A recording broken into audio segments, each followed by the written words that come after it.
ఆచి chicken masala. Israel, America, Iran మధ్య జరుగుతున్న యుద్ధంలో ఇరాన్ కు మరో భారీ షాక్ తగిలింది. ఇరాన్ తాత్కాలిక సుప్రీం లీడర్ గా ప్రకటించిన అలీ రెజా అరాఫీ సైతం హతమైనట్లుగా తెలుస్తోంది. మొన్న ఇజ్రాయెల్ జరిపిన వైమానిక దాడుల్లో Iran supreme leader ఆయతుల్లా Ali Khamenei మరణించారు. తర్వాత ఆ బాధ్యతలను అలీ రెజా అరాఫీ చేపడతారని ప్రకటించారు. కాగా అరాఫీనే లక్ష్యంగా చేసుకుని ఇజ్రాయెల్ జరిపిన దాడుల్లో ఆయన ప్రాణాలు కోల్పోయినట్లుగా సమాచారం. ఈ మేరకు సోషల్ మీడియాలో జోరుగా ప్రచారం జరుగుతోంది. అయితే అరాఫీ మరణ వార్తను ఇరాన్ ఇంకా ధృవీకరించలేదు. ఇరాన్ సుప్రీం నేత ఖమేనీ మరణాన్ని ధృవీకరించిన వెంటనే ఇరాన్ తమ తాత్కాలిక నాయకత్వాన్ని ప్రకటించింది. ఖమేనీ స్థానంలో తాత్కాలిక సుప్రీం లీడర్ గా అరాఫీ వ్యవహరిస్తారని ఇరాన్ అధికారిక మీడియా వెల్లడించింది. ఈ ప్రకటన వెలువడిన గంటల వ్యవధిలోనే ఇజ్రాయెల్, అమెరికా బలగాలు అరాఫీని సైతం మట్టుబెట్టాయి.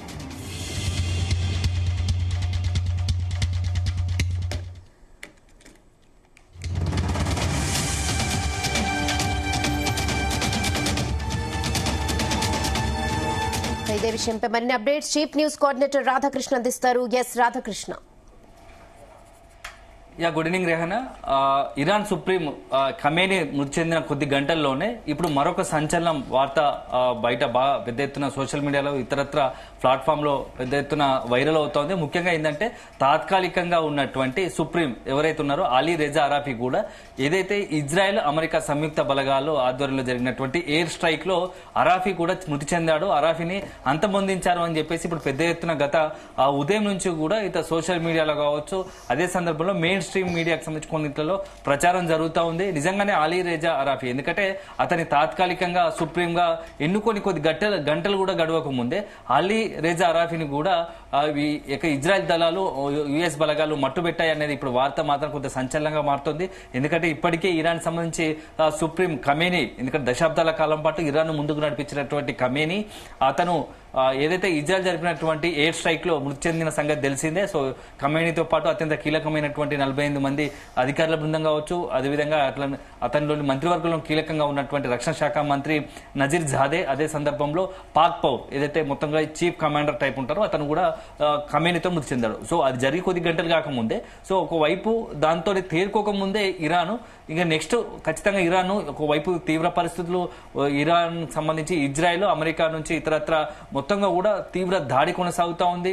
క్షణం తీరిక లేకుండా అక్కడ నుంచి పెద్ద ఎత్తున మిజైళ్లతో, డ్రోన్లతో యుద్ధం కొనసాగుతుంది. ఇలాంటి క్రమంలో ఇరాన్కి సంబంధించి ఒకవైపు ఖమేనీ మృతి చెందినప్పటికీ సో ఈ యుద్ధాన్ని ఆపకూడదు, ఖచ్చితంగా ప్రతీకార చర్యలు ఉండాలనే ఒక ఉద్దేశంతో వెంటనే ఏ మాత్రం గ్యాప్ లేకుండా వెనక్కి తగ్గకుండానే ఖమేనీ మృతి చెందగానే మరోవైపు సంతాప దినాలు ప్రకటిస్తూనే అతనికి సంఘీభావంగానే వెంటనే తాత్కాలికంగా సుప్రీం గా అలీ రెజా అరాఫీని ఎన్నుకున్నారు. సో నెక్స్ట్ ఖమేనీ వారసుడు అతడే అని చెప్పేసి కూడా ఒక ప్రచారం జరుగుతోంది.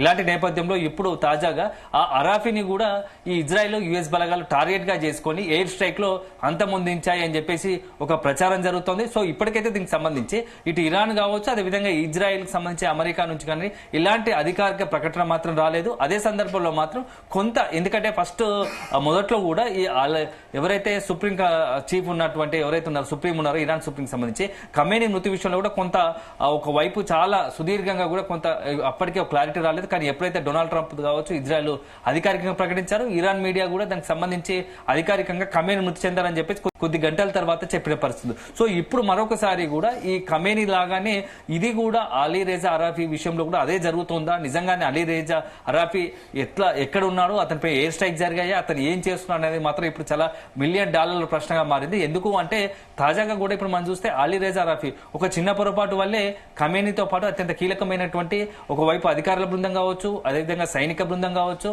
అదే సందర్భంలో అతని మంత్రివర్గం సంబంధించి ఉన్నటువంటి ముఖ్య నాయకులందరినీ కూడా కోల్పోయిన పరిస్థితి. సో ఇప్పుడు అలాంటి పరిస్థితి, ఎందుకంటే ఒక పొరపాటు వల్లనే అంతమందిని కోల్పోయిన ఖమేనీ లాంటి సుప్రీం కోల్పోయిన నేపథ్యంలో మరొకసారి ఇరాన్ అలాంటి అవకాశం ఇస్తుందా, అదే సందర్భంలో ఎవరైతే ప్రత్యర్థులకు అలాంటి అవకాశం ఇస్తుందా, ఎందుకంటే చాలా సురక్షితమైన పెద్ద ఎత్తున బంకర్లు ఉంటాయి. సో అనుక్షణం క్షణం క్షణం రెప్ప పాటు సమయం ఇవ్వకుండానే అతని డేగ కన్నుతో కూడా అతని అనుక్షణము ఇప్పుడు తాజాగా ఎన్నికైనటువంటి తాత్కాలికంగా ఉన్నటువంటి అలీ రెజాన్ సంబంధించి ఎవరైతే సుప్రీం ఉన్నారో అతనికి సంబంధించి అది డేగ కన్నుతో అతన్ని వాచ్ చేస్తూ ఉంటారు. అలాంటి తరుణంలో ఇప్పుడు మరొకసారి ప్రత్యర్థులకు అలాంటి అవకాశం ఇచ్చారు. ఒకవేళ నిజంగానే గనుక అలీ రెజా అరాఫీ మృతి చెంది ఉంటే మాత్రం అది ఇరాన్కి మరొకసారి కోలుకొని దెబ్బ అవుతుంది.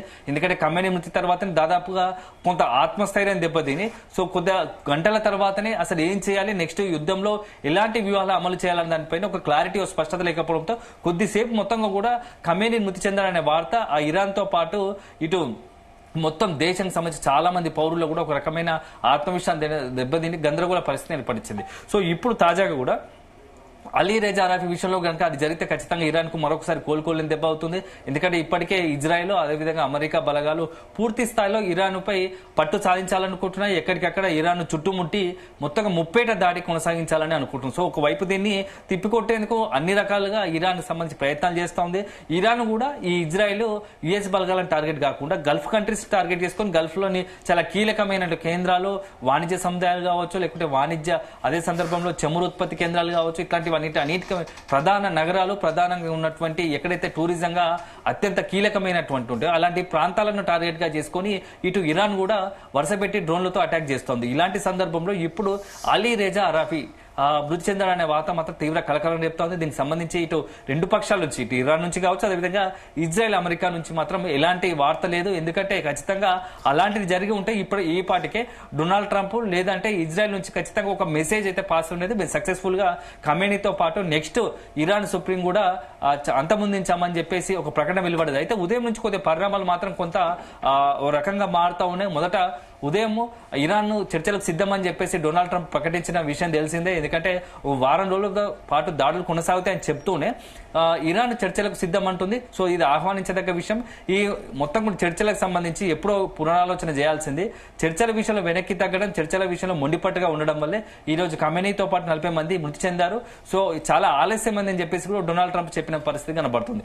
ఇలాంటి నేపథ్యంలో చర్చలు జరుగుతాయి, చర్చలు జరగడానికి సిద్ధంగా ఉన్నారు. ఇరాన్ నుంచి కొంత ప్రతిపాదన ఉందని వస్తున్న తరుణంలో నిజంగానే అలీ రెజా అరాఫీని ఇజ్రాయెల్ కావచ్చు, ఇటు అమెరికా బలగాలు అంతమొందించాలనుకుంటాయి అనేది కూడా కొంత ఆలోచించాల్సిన విషయం. సో ఓవరాల్ గా మాత్రం యుద్ధానికి మాత్రం ఈ రోజు దాదాపుగా 3 రోజులుగా వస్తోంది. యుద్ధంలో అనేక మంది ఇప్పటికే చాలా గల్ఫ్ కంట్రీస్ తో పాటు ఇరాన్, ఇజ్రాయెల్ ఇట్లాంటివన్నీ కూడా బాధిత దేశాలుగా ఉండబోతున్నాయి. సో అల్టిమేట్ గా యుద్ధం వల్ల అనేక మంది సామాన్య పౌరులు మృతి చెందిన పరిస్థితి కనబడుతుంది. రెండు వైపులా ఇటు సైనికులు కూడా కోల్పోయే పరిస్థితి ఉంది. సో అల్టిమేట్ గా ఏం జరుగుతుంది, యుద్ధం వల్ల ఎలాంటి పరిణామాలు వస్తాయి, ఈ కేవలం ఇరాన్ ఇజ్రాయెల్ మధ్యనే కాకుండా పశ్చిమాసియాలో అంతా కూడా ఒక రకమైన ఉద్రిక్త వాతావరణం. పశ్చిమాసియాలో ఏ క్షణం ఏం జరుగుతుందో తెలియని పరిస్థితి. సో ఒక రకంగా చెప్పాలంటే ఒక రగులుతున్న యుద్ధాన్ని ఒక రగులుతుంది మొత్తం కూడా. ఎప్పుడు ఏ క్షణంలో అయినా అటాక్లు జరిగే అవకాశం ఉంది. ఇప్పటికే పెద్ద ఎత్తున క్షిపణులు, ఒక వైపేమో ఇటు ఇరాన్ ఏమో బాలిస్టిక్ క్షిపణులు ప్రయోగిస్తూ ఉంటే మరోవైపేమో ఇజ్రాయెల్ మోయిజ్ క్రూయిజ్ క్షిపణులను ప్రయోగిస్తోంది. రెండు వైపులా కూడా ఒకవైపు పెద్ద ఎత్తున దాడులు, ఎదురుదాడులు, డ్రోన్ల దాడులతో మాత్రం దద్దరిల్లిపోతుందని చెప్పవచ్చు. ఎక్కడ చూసినా సైరన్ల మోత. అదే సందర్భంలో మరోవైపు వందల సంఖ్యలో, వేల సంఖ్యలో క్షతగాత్రులు, మృతులు, చిన్నవాళ్ళు పెద్దవాళ్ళ తేడా లేకుండా ఎక్కడ చూసినా బాధితులే. ఎక్కడ చూసినా ఆ ప్రధాన నగరాల్లో బాంబుల మూతతో దద్దరిల్లిన మొత్తం శిథిలావస్థకు చేరినటువంటి భవనాలు కావచ్చు, కీలకమైన ప్రాంతాలు కావచ్చు, అయితే మొత్తం ధ్వంసమయ్యే ఉంటాయి, లేదంటే మొత్తం నిర్మానుషంగా మారిన పరిస్థితులు కనబడుతున్నాయి. గల్ఫ్ కంట్రీస్ లో మాత్రం గతంలో ఎప్పుడు చూడని పరిస్థితి ఉందని చెప్పేసి కూడా ఎప్పుడు కరోనా తర్వాత అట్లాంటి పరిస్థితులు ఇప్పుడు ఉత్పన్నం అవుతున్నాయి. ఎందుకంటే కరోనా సమయంలో కొంత నిర్మానుషంగా ఉండేది. సో అందరూ కూడా కేవలం ఇంటికి పరిమితం కావడం. ఇప్పుడు కూడా అలాంటి పరిస్థితి. ఎందుకంటే డ్రోన్లు, క్షిపణులతో అటాక్ చేస్తున్న క్రమంలో ఇరాన్ నుంచి కూడా అట్లాంటి పరిస్థితి ఉంది. సేఫ్ జోన్ కోసం బంకర్ల తల దాచుకోవడం, లేకుంటే ఇతరత్ర ఎక్కడైతే బాంబులు దాడి జరగదో అట్లాంటి ప్రాంతాలకు చాలా మంది జనాలు వెళ్తున్న పరిస్థితి కనబడుతోంది. ప్రధాన నగరాలు సైతం మొత్తంగా కూడా నిర్మానుష్యంగా మారిన పరిస్థితి కనబడుతుంది. సో ఇది ఒక రకంగా చెప్పాలంటే రాబోయే 3-4 రోజుల్లో చాలా అత్యంత కీలక పరిణామాలు ఇరాన్, ఇజ్రాయెల్ విషయంలో కొనసాగుతున్నాయని తెలుస్తుంది. సో ఇంపాక్ట్ మాత్రం గల్ఫ్ కంట్రీస్, పశ్చిమాసియాలో,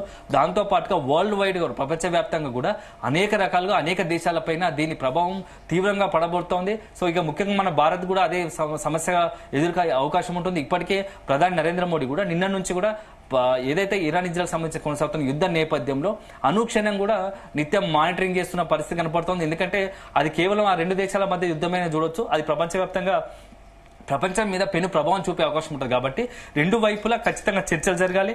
అల్టిమేట్ గా చర్చల ద్వారానే సమస్యను పరిష్కరించుకోవాలి, శాంతి కోరుకోవాలి. భారత్ ఎప్పుడు శాంతి వైపు నిలబడుతుంది. సో ఇలాంటి దాడులు కావచ్చు, ఒకరిపై ఒక దేశానికి దాడులు దిగడం అనేది ఎట్టి పరిస్థితుల్లో యుద్ధం అనేది దారులకు తెగబడడం అనేది ఎట్టి పరిస్థితుల్లో భారత్ ఇది కోరుకోదు. ఇది అన్ని ప్రపంచవ్యాప్తంగా శాంతిని మొదటి నుంచి భారత్ కోరుకుంటుంది, శాంతి బాటని పట్టాలనుకుంటుంది. కాబట్టి చర్చల కోసం ప్రయత్నించండి. భారత్ అయితే ముందు వరుసలో ఉంటుంది చర్చల కోసం. దీంతో పాటు ఇతర దేశాలు కూడా చాలా అత్యంత కీలకమైనటువంటి ప్రపంచంలో ఇతర దేశాలు కూడా ఇరాన్ ఇజ్రాయెల్ మధ్య చర్చలకు స్వాగతిస్తే బాగుంటుంది, చర్చల కోసం ప్రయత్నిస్తే బాగుంటుంది. ఎందుకంటే ఇది అన్ని దేశాలకు ప్రపంచం మీద పెను ప్రభావం చూపే అవకాశం ఉంటుంది. సో ఆ దృష్టిలో పెట్టుకుని అయినా ఈ చర్చలకు కొంత ముందడుగు వేస్తే బాగుంటుందని చెప్పేసి భారత్ కోరుతూ కనబడుతోంది. సో దీంతో పాటుగా భారత్ కు మరొక సమస్య, చాలా తీవ్రమైన సమస్యలు భవిష్యత్తులో యుద్ధం ఇట్లా కొనసాగితే ఇంపాక్ట్ ఉండబోతుంది. మొదటగా ఏంటంటే చాలా మంది గల్ఫ్ కంట్రీస్ తో పాటు ఇరాన్ ఇజ్రాయెల్ లో అనేక మంది భారతీయులు విద్యా ఉపాధి ఉద్యోగం కోసం వెళ్లిన వారు ఉన్నారు. వాళ్ళ భద్రతకు సంబంధించి కొంత ఆందోళన వ్యక్తమయ్యే అవకాశం కనబడుతుంది. సో ప్రస్తుతానికి ఇబ్బంది లేకున్నా కూడా భవిష్యత్తులో కనుక యుద్ధం మరింత తీవ్రమై, ఎందుకంటే మనం ఉదయం నుంచి కూడా చూస్తున్నాము ఇరాన్ మొత్తం కూడా డ్రోన్లతో గల్ఫ్ కంట్రీస్ టార్గెట్ గానే చేసుకుంటుంది. సో ఈ నేపథ్యంలో అక్కడ ఉన్నటువంటి భారతీయుల పరిస్థితి కూడా కొంత ఇబ్బందికరంగా అగమ్య గోచరంగా ఉండే పరిస్థితి ఉంది. సో ఎందుకంటే వాళ్ళని ఇప్పుడు ఉన్నటువంటి ఉద్రిక్త పరిస్థితి నేపథ్యంలో అక్కడ నుంచి వాళ్ళనైతే ఇండియాకు తరలించలేని పరిస్థితి. ఎందుకంటే ఎక్కడికక్కడ విమానాలు మొత్తం కూడా ఎయిర్ బేస్ క్లోజ్ చేసిన పరిస్థితి కనబడుతూ ఉంది ఆ గల్ఫ్ కంట్రీకి సంబంధించి. ఎందుకంటే గత 2-3 రోజులుగా కూడా మొత్తం యూరోపియన్ కంట్రీస్ కావచ్చు, అరబ్ కంట్రీస్కి వెళ్లాల్సిన గల్ఫ్ కంట్రీస్కి వెళ్లాల్సినటువంటి విమానాలన్నీ కూడా ఇటు మొత్తం దేశం ఇండియాకు సంబంధించినటువంటి భారత్కు సంబంధించినటువంటి ప్రధాన విమానాశ్రయం నుంచి వెళ్లాల్సిన విమానాలన్నీ కూడా ఎక్కడికెక్కడ నిలిచిపోయిన పరిస్థితి. ఎందుకంటే వన్స్ కనుక వెళ్తే తన పరిస్థితి ఎందుకు తెలిసితే, ఎందుకంటే వన్స్ మిజైల్స్ సంబంధించి అటాక్ జరుగుతున్న క్రమంలో ప్రయాణికుల భద్రత దృష్ట్యా ఒకవైపు ఎయిర్ బేస్ క్లోజ్ చేసిన నేపథ్యంలో అట్లాంటి అనవసరంగా లేనిపోయిన రిస్క్ తీసుకోవద్దని ఒక ఆలోచనలో ఉన్నారు. ఈ నేపథ్యంలో నెక్స్ట్ వాళ్ళందరూ ఇప్పుడు చాలా మంది కొంతమంది ఎక్కడికెక్కడే పర్యాటకం కోసం వెళ్ళిన వాళ్ళు కావచ్చు, ఇతరత వ్యక్తిగత పనుల నిమిత్తం కోసం వెళ్ళిన వారందరూ కూడా ఆయా ఎయిర్పోర్ట్లో కూడా చిక్కుకున్న పరిస్థితి ఉంది. వారి భద్రత విషయం వారి ఆందోళన కూడా ఉన్నది. ఎందుకంటే అట్లాంటి విమానాశ్రయాలు, ఓడరేవులు, అదే సందర్భంలో చమురుకు సంబంధించి చమురు బావులు, ఇలాంటి పెద్ద పెద్ద అమెజాన్ లాంటి వాణిజ్య సముదాయాలను, బుర్జ్ ఖలీఫా లాంటి వాటిని టార్గెట్ గా చేసుకుని ఇరాన్ డ్రోన్ల దాడికి పాల్పడుతుంది. ఇలాంటి తరుణంలో అక్కడ ఉన్న వాళ్ళందరి పరిస్థితి కూడా కొంత అగమ్య గోచరంగా ఆందోళనకరంగా ఉంటుంది. సో భారత్ ప్రధాని నరేంద్ర మోడీ ఆధ్వర్యంలోని మొత్తం కూడా సీనియర్స్ అధికారుల బృందం కావచ్చు, మొత్తం కూడా ఒక క్రూషియల్ మీటింగ్ ఏర్పాటు చేసిన రాత్రి. సో పరిస్థితులు ఎప్పటికప్పుడు అంచనా వేస్తూ వాళ్ళకు అనుగుణంగానే, ఎందుకంటే ఫస్ట్ మనకు విదేశాల్లో ఎక్కడైతే ఇప్పుడు యుద్ధం జరుగుతున్న ప్రాంతాలు ఉన్నటువంటి భారతీయులకు సంబంధించినటువంటి భద్రత ముఖ్యం. వారి గురించి అన్ని రకాలుగా చర్యలు తీసుకోవాలి. పరిస్థితిని బట్టి ఎప్పటికప్పుడు మానిటరింగ్ చేస్తూ వాళ్ళను అవసరం బట్టి ఎవాక్యుయేట్ చేయడానికి, అక్కడ నుంచి కూడా తరలించే అవకాశం ఉందా లేదా అనేది కూడా కొంత గమనించాల్సి ఉంటుందని చెప్పేసి కూడా ఒకవైపు చూస్తున్న పరిస్థితి కనబడుతుంది. ఒకవైపు అదే అయితే నెక్స్ట్ అక్కడ విదేశాల్లో ఉన్న భారతీయుల భద్రత గురించి ఎప్పటికప్పుడు మానిటరింగ్ చేస్తున్నారు. ఇక రెండో అంశం వచ్చేసి అత్యంత చాలా కీలకమైనది. ఎందుకంటే ఇది భారత ఆర్థిక పరిస్థితి పైన కూడా ప్రభావం చూపే అవకాశం ఉంటుంది. కాబట్టి ఎందుకంటే అక్కడ ఉన్నటువంటి ఈ పెట్రోల్ నిల్వలు, చమురుకు సంబంధించి మనం దిగుమతి చేసుకుంటాం. అలాంటి ఇంపాక్ట్ ఈ యుద్ధం వల్ల భారత్ పై ఏ రకంగా ఉండబోతా ఉంది. సో భారత్కి సంబంధించి మున్ముందు ఒక వారం రోజుల పాటు యుద్ధం కొనసాగితే, నిజంగానే అట్లాంటి పరిస్థితి కనుక మున్ముందు యుద్ధం కొనసాగితే భారత్ పైన ఎలాంటి ప్రభావం ఉండబోతోంది, భారత్ కు చమురు ఉత్పత్తులు ఎన్ని రోజుల వరకు సరిపడా అందుబాటులో ఉంటాయి, వన్స్ అవి కనుక తగ్గితే, నిల్వలు తగ్గితే తర్వాత ఆల్టర్నేట్ గా ప్రత్యామ్నాయ మార్గాల ద్వారా ఏం చేయాల్సి ఉంటుంది. ఎందుకంటే ఖచ్చితంగా మన డిమాండ్ మేరకు మనకు కావాల్సినవి దిగుమతి చేసుకోవాలంటే అత్యధికంగా వాటికి డబ్బులు వెచ్చించాల్సి ఉంటుంది. సో దాని ఇంపాక్ట్ దిగుమతి పైన, అదేవిధంగా కింది స్థాయికి వచ్చేసరికి సామాన్య ప్రజల పైన కూడా దాని భారం పడుతుంది. సో డీజిల్, పెట్రోల్ ధరలు పెడితే ఆటోమేటిక్ గా దానికి సంబంధించి ఇతరత్ర రంగాలపై దాని మొత్తం కూడా ఇంపాక్ట్ చూపుతుంది. సో అల్టిమేట్ గా ఇటు మొత్తం ఇండియా పైనే ఫైనాన్షియల్ గా, ఆర్థికంగా కూడా కొంత ప్రభావం చూపే అవకాశం ఉంటుంది. దీనికి తోడు ఇక దేశీయతో పాటు అంతర్జాతీయ స్టాక్ మార్కెట్ల పరిస్థితి కూడా చూసిందే, మొత్తం ఎక్కడికెక్కడ పతనమవుతున్న పరిస్థితి కనబడుతోంది. చాలా ఇంపాక్ట్ ఒక యుద్ధం వల్ల వచ్చే లాభాల కన్నా ప్రపంచవ్యాప్తమవుతుందని చెప్పేసి మనం ఆలోచించాల్సిన అంశం అని చెప్పి పదే పదే చెప్పడానికి కారణం కూడా.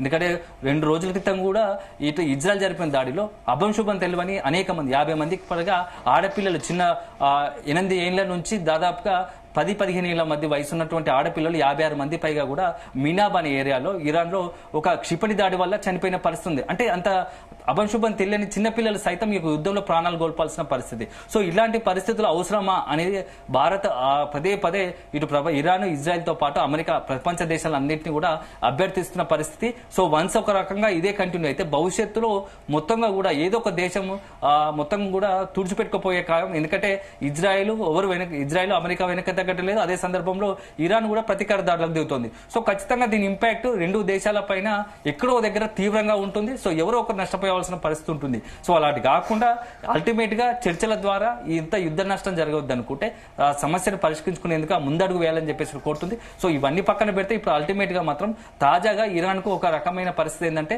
నిజంగానే అలీ రెజా అరాఫీ బతికి ఉన్నాడా లేకుంటే నిజంగానే ఇజ్రాయెల్ యుఎస్ బలగాలు జరిపిన దాడిలో మృతి చెందాడు అనేది మాత్రం మనం కొంత ఇంకా అధికారికంగా ప్రకటన రావాల్సింది. చాలా మటుకు మాత్రం దీనికి సంబంధించి ఎక్కడ కూడా అధికారికంగా ధృవీకరించడం లేదు. సో ఇటు ఇరాన్ మీడియా కావచ్చు, అదే సందర్భంలో ఇటు ఇజ్రాయెల్ నుంచి అదేవిధంగా అమెరికా నుంచి కూడా ఎలాంటి అలీ రెజా అరాఫీకి సంబంధించి దాడుల్లో మృతి చెందాడనే వార్త మాత్రం బయటకు తెలియలేదు. కానీ ఒక రకంగా నిజంగా చెప్పాలంటే సో అమెరికా, ఇజ్రాయెల్ బలగాలు మాత్రం అత్యంత క్షుణ్ణంగా అక్కడ ఉన్నటువంటి ఇంటెలిజెన్స్ ని యాక్టివేట్ చేసి ఎప్పటికప్పుడు ఇరాన్ లో ఏం జరుగుతుందో మాత్రం సమాచారం సేకరిస్తుంది. సో ఒక రకంగా చెప్పాలి అలాంటి అత్యంత కీలకమైన సమాచారం ఆధారంగానే ఖమేనీ లాంటి శత్రు దుర్భేద్యమైనటువంటి అత్యంత కీలకమైన అసలు చాలా దశాబ్దాల కాలం పాటు ఇరాన్ ముందు ఉండి నడిపిస్తున్నటువంటి ఖమేనీ ఉన్నట్టుండి ఒక్కసారిగా ఇట్లా ప్రత్యర్థుల దాడిలో చనిపోతారని ఎవరు ఊహించలేదు. అంటే అక్కడ ఉన్నటువంటి ఇంటెలిజెన్స్ వ్యవస్థ కావచ్చు, అక్కడ ఉన్నటువంటి మొత్తం గూఢచారి వ్యవస్థ ఇటు ఇజ్రాయెల్ అంత చాకచక్యంగా నేర్పి ఎప్పటి నుంచో యుఎస్ కావచ్చు, అదేవిధంగా ఇజ్రాయెల్ కావచ్చు, అక్కడ గూఢచారి వ్యవస్థను అంత స్ట్రెంత్ అండ్ బలోపేతం చేసుకోవడం వల్ల ఇది సాధ్యమైంది. సో నిజంగానే ఖమేనీ లాంటి అట్లాంటి దశాబ్దాల అనుభవం ఉన్నటువంటి ఖమేనీ ఇట్లా ఈ యొక్క ఇజ్రాయెల్ దాడిలో మృతి చెందినప్పుడు అరాఫీ కూడా అట్లాంటి పరిస్థితిని ఎదుర్కొనే తప్పదేమో, అట్లాంటి పరిస్థితి కూడా ఎదురొక తప్పదేమో అని కూడా కొంత మరొక వాదన వినబడుతుంది. అల్టిమేట్ గా మాత్రం సో అరాఫీ విషయంలో అధికారికంగా ప్రకటన రాలేదు. కానీ సోషల్ మీడియాలో ఇతరత్ర మెయిన్ స్ట్రీమ్ మీడియాలో కొంత చనిపోయాడని కొంత ఒక అనుమానాలు, సందేహాలు వ్యక్తమవుతున్నట్టు తెలుస్తోంది. Rehana. Okay Radhakrishna, thanks for the updates.